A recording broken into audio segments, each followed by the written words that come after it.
Hi, I'm Robert Hensley, Emmy-nominated makeup artist and award-winning content creator. You're watching Face Value. This is the show where I get a chance to interview my friends, performers, makeup artists, to talk about beauty, their idea of beauty, our industry, and how our industry may have affected their relationship with beauty. Today I'm joined by Briana Venskus-Vasquez, who is a Puerto Rican Lithuanian actress and writer. You've probably seen her on Marvel's Agents of S.H.I.E.L.D, Sorry for Your Loss, or Grace and Frankie. Briana is a creator and a performer. She's created the satire podcast Actress with a Podcast, which is available on Instagram and Spotify. And during the quarantine, she kept everyone entertained 30 seconds at a time with her House of Venskus posts.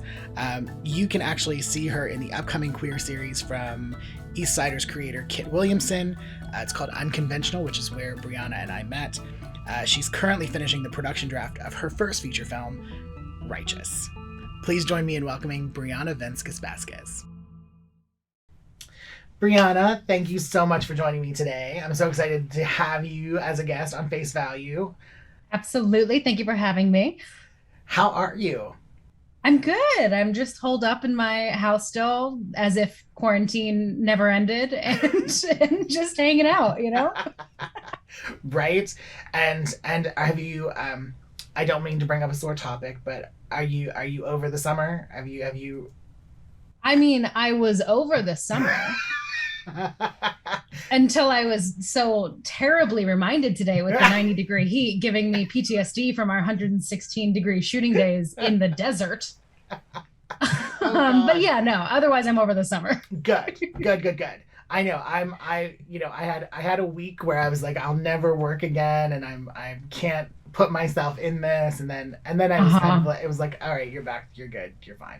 Yeah, you really just need a little bit of you just need to take a step back. It's true what they say, time heals everything. Yeah. Don't get me wrong. It took me I had to spend a week in air conditioning and nothing but air conditioning. I had to be refrigerated for a week to kind of get myself back together. Isn't it? It's crazy. It's like I came back home and I think 2 weeks worth of heat exhaustion and possibly a heat stroke and possibly just pure exhaustion and maybe some sunburn. Everything sort of came to a head when I got back home. And so I definitely went into a catatonic state for a few weeks. But then I came out and it was my birthday in August and it was fresh start all over. Right. Perfect. Good. A new start to a new year. Completely. All right. So I have some questions about beauty for you. Yes. So just in general, what does beauty mean to you? I guess beauty, it's hard. I feel like I've always had a really skewed maybe view of what beauty is. I think there's a very conventional approach to it where you can, look at someone who has a really symmetrical face or really wide, beautiful eyes or really interesting, facial features and go, oh, that's beauty. So I think maybe in my mind, I suppose beauty is more uniqueness than anything. I don't really find conventional beauty beautiful. I find uniqueness beautiful. So for me, yeah, it's about being unique. Good. Okay, uniqueness. Yeah. So in some of the other conversations that I've been having in for the show, it's Hollywood isn't necessarily known for, it is, but it isn't known for celebrating uniqueness, but also for trying to bury it. Absolutely.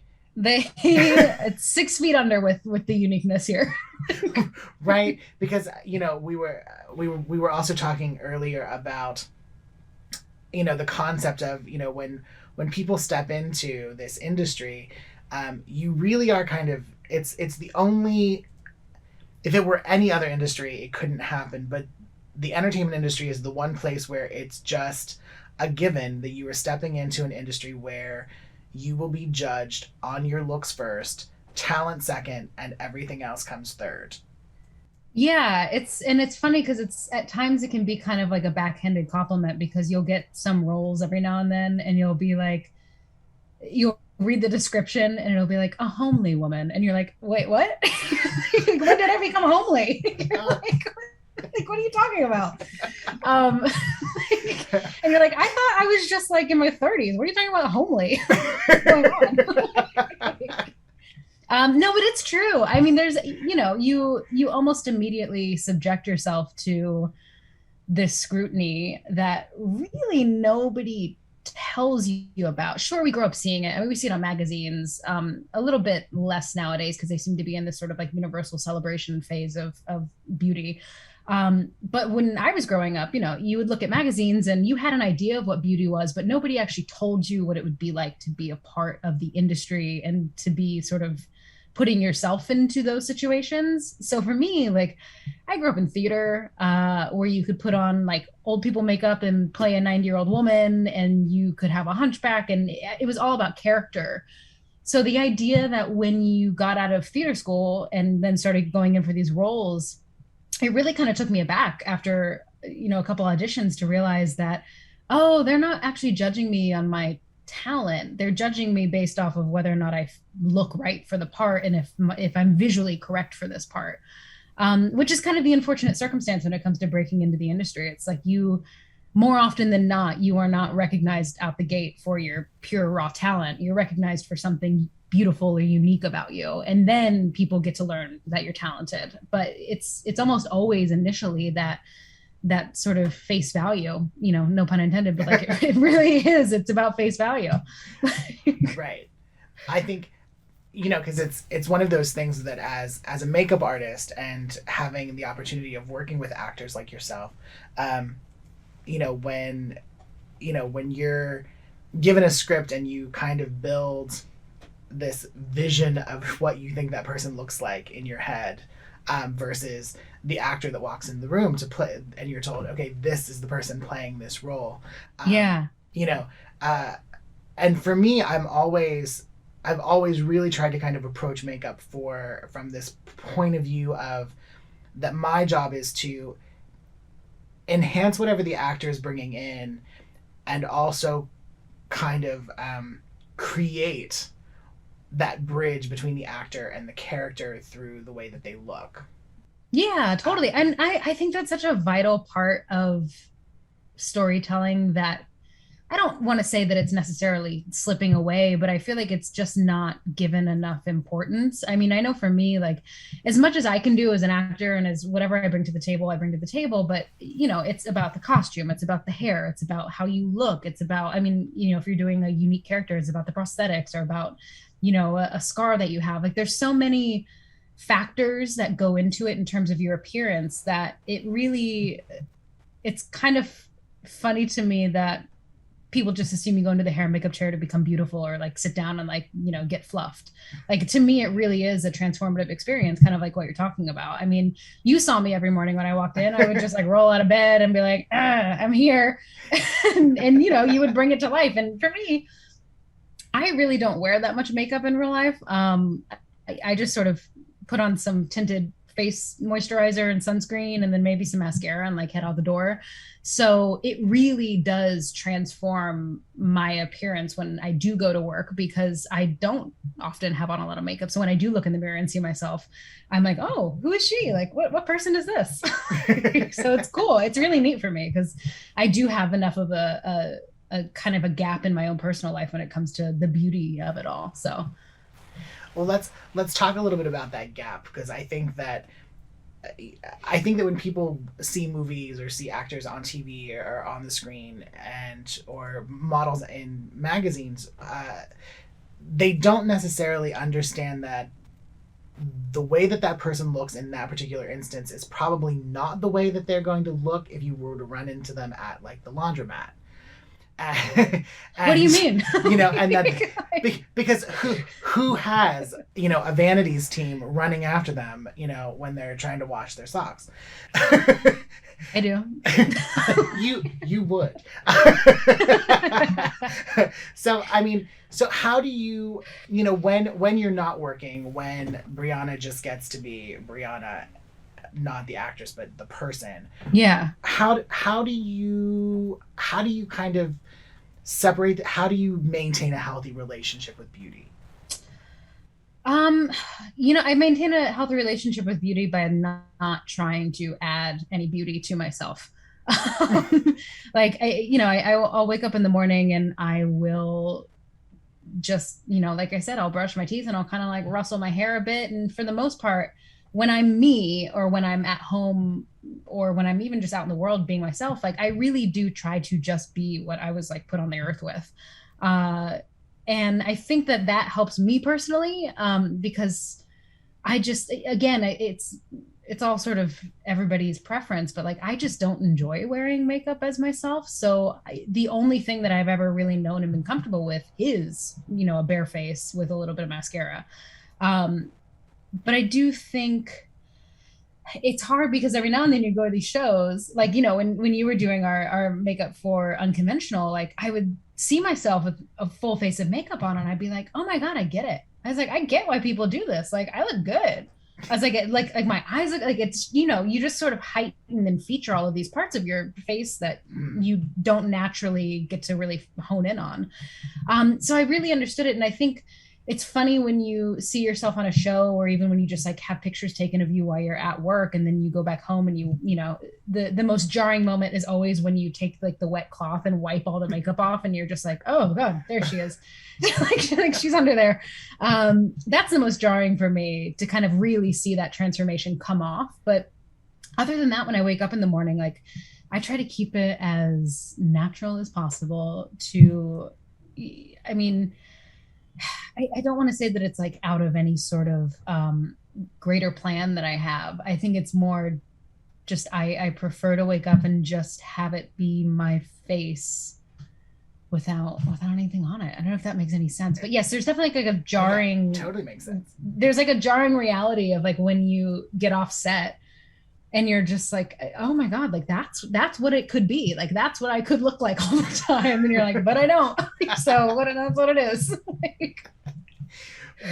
So how do you feel, and again, this is a total like opinion question, but how do you feel about, we hear these stories about, young people, or, I mean, well, it's not even really young people. I think it's just everybody kind of in the general public being adversely affected by the fact that they're trying to maintain or rise to what I kind of feel is kind of an unattainable beauty standard, because I mean everything now is filtered and photoshopped and all this stuff. It's just kind of like, do you feel that as an actor, because you do work in an industry where you do get to work with kind of a glam team and stuff, that do you feel at any time that you've done something that's maybe perpetuated that?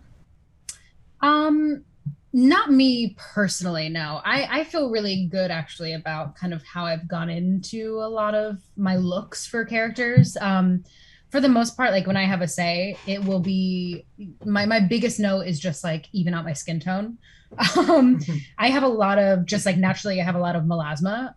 And so it's not that I'm embarrassed about it. It's just that like visually it looks really pretty when it's all the same tone and you don't really see like the little bit of dark tint coming through. But other than like, it doesn't bother me, but I'm like, it's cool to like be able to have like a smooth looking skin tone for a second. And so I mean, I think if maybe I had ever really been given the chance to really play characters that had that sort of persona, then maybe I'd feel a little guilty. But honestly, I feel really lucky that like everyone I've played has just been like super normal and natural, and like the most we ever do is like a smoky eye, and I'm like, anyone can do this. Like, I don't feel bad about showing a smoky eye. Like, literally anyone can pull that off. Like, cave women could pull that off if they wanted to. So, charcoal. Yeah, literally, they're like, yeah, smoky eye. Right? It's the look that began it all. Yeah. Yeah, I mean, I asked that question because as a makeup artist, sometimes I feel that, I mean, I don't know that if it's something that I personally feel guilty about, but I know that, that sometimes they're just, things that we do when you find yourself maybe taping an actor's skin, or Yeah. doing little things that you need to do, kind of, and that doesn't necessarily happen so much on film or television stuff as much as it does editorially, but where you find yourself kind of altering things and being like, that's, then you look at the photo and you're like, that's a brilliant image. Yeah. And then it's not until later that you think about, someone's going to see that and think that that is really just the way that that person looks, or that that's a natural thing. Meanwhile, they've got like zippers and clamps and all kinds of stuff running down the back of their head to hold it all into place. I think it's also about context too. It's like when you're doing something like you're describing to a person that is doing a commercial about, an all natural face lotion, of course you're going to feel guilty about it because you're trying to sell a lotion that people think is going to make them look like this person, but they're not seeing the behind the scenes. But when it's like a beauty thing, when it's like a magazine and it's an art, I think there's a difference between like a beauty makeup done for the sake of selling a product and when it's beauty makeup done for the sake of art. Right. Because I think when you're doing it for art's sake, yes, of course it should be the most heightened sort of elevated version of what it could be. But yeah, if that woman's selling like a Vino body butter, then no, it's like, it's a douche move. It's like, you shouldn't do that because that's not what that person looks like. Right. I would be so upset if I realized that, Jennifer Aniston were like snatched and plucked in the back when she's talking about a Vino. Oh my God, I know. Seriously. And does the water make her smart? We'll never know. We will just have to figure it out. Oh, God. No, it's true. There is that version of it where you definitely do feel a little guilty. And I mean, I have not yet gone down the road in my career where I've done, any sort of Botox or any sort of like pulling or readjusting. There's nothing against it. Honestly, if that's what you want to do, more power to you. But I just like, I don't know. I guess I just feel fine with what I put out into the world. And, I continue to sort of just make sure that I'm happy with what I'm putting out there. And as long as that's good, then I feel fine about it. And it may morph over the years. I mean, I may get Botox, I may get work done. And when I do, I'll talk about it proudly and be like, if it's for you, it's for you. But, it's hard. It's hard to really judge individual choices, but it's really unfortunate when we start to see that the root of those individual choices is like so deeply embedded in our beauty culture and sort of what we've pushed as what beauty is. Right. I totally agree. I think, well, not what I think. I want to know what you well, I think. I want to know what you think. Everybody wants to know what Briana. You mentioned that you haven't had an opportunity to play certain types of characters. I wonder, have you? I mean, because we hear about it happening, but very few people actually have actual experience. But I mean, have you ever experienced someone telling you that there was something about you that you needed to change for a role, or that you weren't being hired because? I mean, have you ever felt kind of those pressures? No, I think the biggest thing that I fall into personally is I visually fall into this like ambiguous category for a lot of people where, I'm Puerto Rican and Lithuanian, and I'm like too ethnic for some people, but then I'm not Puerto Rican enough for other people, and I don't quite look like I'm a Latina woman, but then I look too Latina to be white. So I end up falling into more of this idea of like what the industry has created for ethnicity. Like you're not allowed to be, a Latina unless you very much so look like one. And I don't know what that standard is that they're all going by, but there's been many times where I have been considered not Latina enough, just visually, to be able to be cast as a Puerto Rican woman. And I'm like, but I am, so I'm confused. like what do you mean I don't look it enough? So it's definitely like, it's, I feel like it's this perception issue, where, we've been sort of fed over the years this very narrow-minded idea of what ethnicities look like and what different cultures look like and what different classes of people look like. And if you don't have that, then you don't really get considered for particular roles. And it's just, it's difficult. And I mean, I've also come up against that with, even LGBTQ roles where it's like, every now and then I'll get like, oh, she's not, she's just not quite. I lost a role a couple years back where the feedback was I wasn't authentically gay enough, and I was like, what the fuck does that even mean? I was like, oh, I don't even know if that is what can you see that on someone? Like, I'm confused. I was gonna say, what does authentic gayness look like? I have no idea. If anyone knows, please tell me. Note to the world: if anyone has, you can message me. Please let us know. My socials are at the bottom of the screen here. Yeah, I need to bottle it and put it on every time I do an audition. Right? Is that a spritz? Can we just seriously? Ugh. Oh, I mean, I guess that for me, I think, is probably one of the hardest things, when you're talking to actors about, how they got a role, or even when you're kind of talking to or listening to actors talk about their work in the makeup room, is I don't know that I could do it. I mean, there's when we say that you really are kind of signing up to be judged from the word go, and Hollywood seems to have a lot of boxes they like to tick. They love it. They love to put everything in its own little compartment. It's really, I mean, but that's the thing, is like I can't fault them for it, because really when you look at Hollywood, what is Hollywood? It's a business. And in order to have a really functioning, high earning business, you have to be able to sell to people. And we've programmed, I think, the majority of our viewers to expect, or to at least feel familiar with, these particular stereotypes about what people look like. And are we breaking it? Absolutely. At this point, we're making some headway really to kind of show a bit more diversity in the way we represent our stories. But for the most part, Hollywood knows what works. And if you fall into one of those, subcategories of what works, and like, more power to you, but it's also really difficult at times for people who don't necessarily.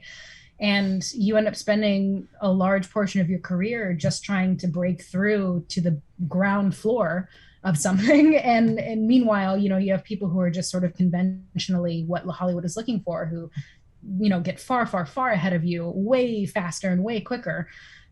Just based off of the fact that they have a more marketable vibe or a more marketable look. Like, I'm constantly told, and I know this is changing, because I know that there are a lot of really good showrunners and creatives in the industry these days that are trying to change this. But whenever I get auditions, like, I'm very much so told, if it's a cable show, it's kind of this vibe. If it's a network show, then you got to kind of pump up the look, and you got to get the nice clothes on, and you got to kind of play this angle. If it's, a streaming service, it depends on what streaming service. So they really have somehow even managed, in the progressiveness of everything, to still kind of corner their own vibe, depending on what market the show is going to go in for. And, almost to a T, every time I get an audition and I see what network it's going to be on, or who's producing it, what studio is producing it, and I'm like, oh, I know what they're looking for. And then I'll go and I'll, make myself up to look like whatever I think that network looks like.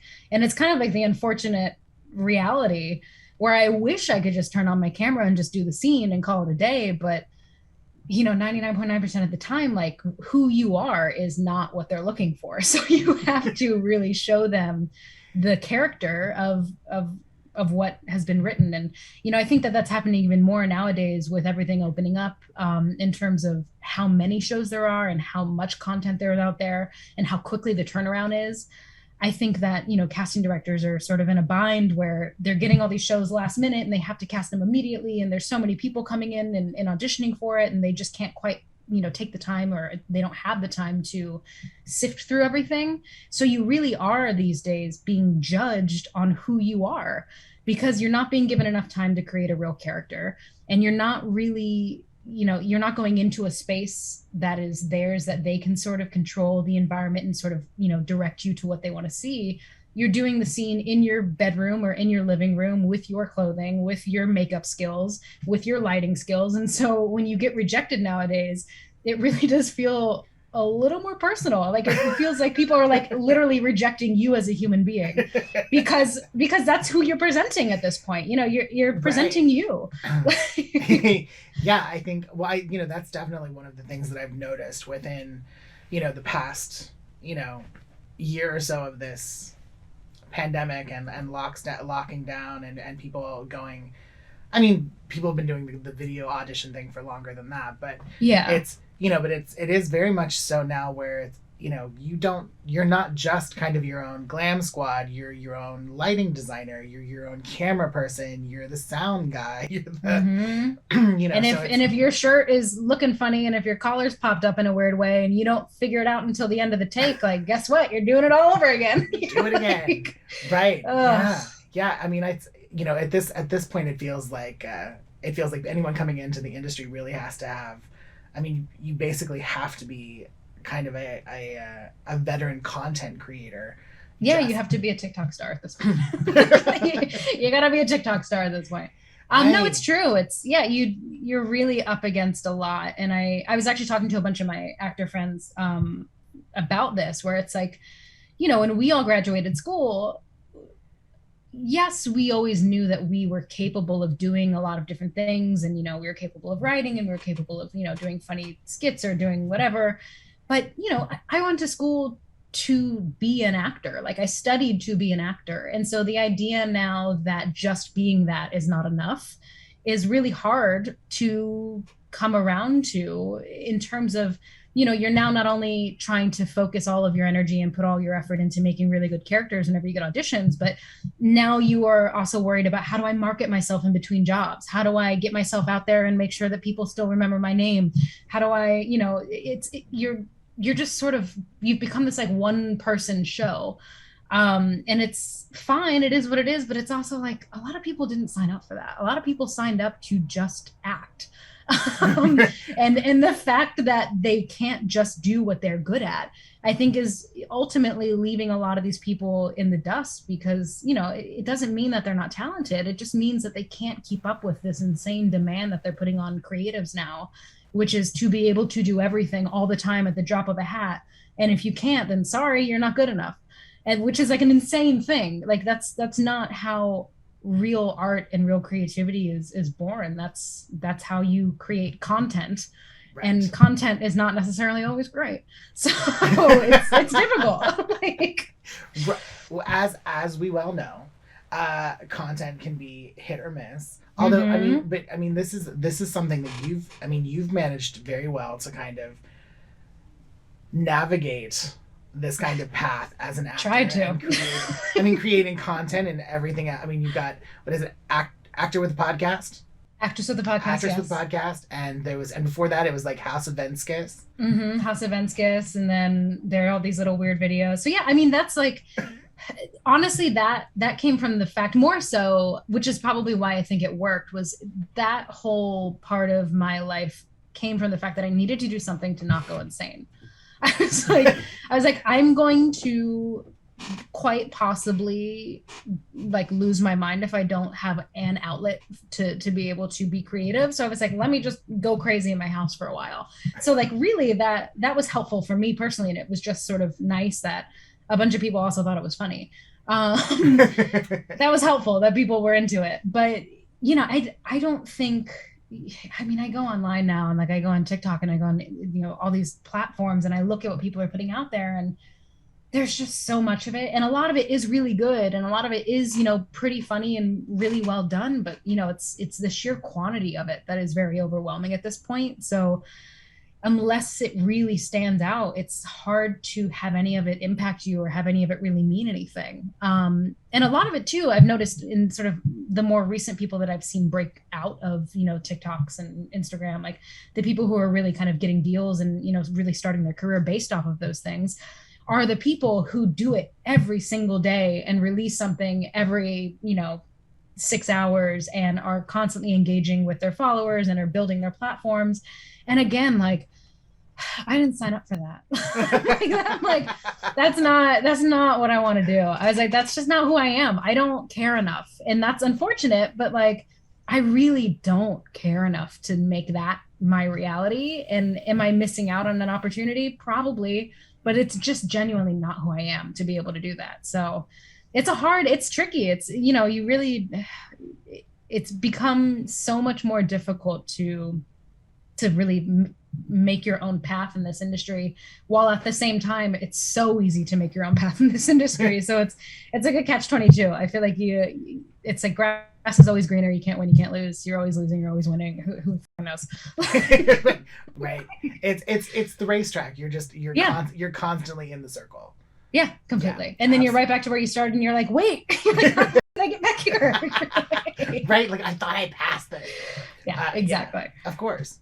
All right, so we're coming down to the end of our time together. So I want to, just in your realm of beauty, right? Your personal. I know that you like to keep it kind of natural and clean. And do you have like your favorite, your go-tos? Like, do you have like a top 3 like things that you just kind of have to have that make you feel, human? Yeah. It depends. So like on a normal day, I will use I'll either use the what is it, the Michelle like mineral tinted SPF, or I'll do Elta MD, and then that at least like gives me, because like when I put on normal sunscreen, I look like I'm doing white face, and that's not appropriate. So I like to get the tinted ones that actually looks like my skin tone. So I do that, and then I'll do like a little mascara, and that's really about it. But if it's like a day where I need to like look presentable, my like actual like go-to things that I do like a Tata Harper. It's like a regenerative moisturizer at night. And that I've noticed since I've been using it has been like working wonders for my skin. And I don't know how I ever lived without it, because it really does just like make my skin a million times better. And then in terms of like beauty stuff, if I have to do an audition, I'll do like Hourglass. I do their liquid, it's called Liquid Veil, I think. That stuff just works for my face. And like I said, like it's not so much that it like completely transforms it, but it gives me like a nice even skin tone, and it kind of gives you that little like, oh, that's what that looks like.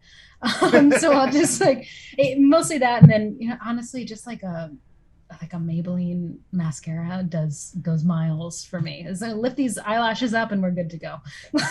you have amazing eyelashes to begin with, but yeah, it's probably because I put nothing on them. They haven't fallen out. That's right, because you haven't damaged them. So a little bit of great lash goes a long way. Exactly.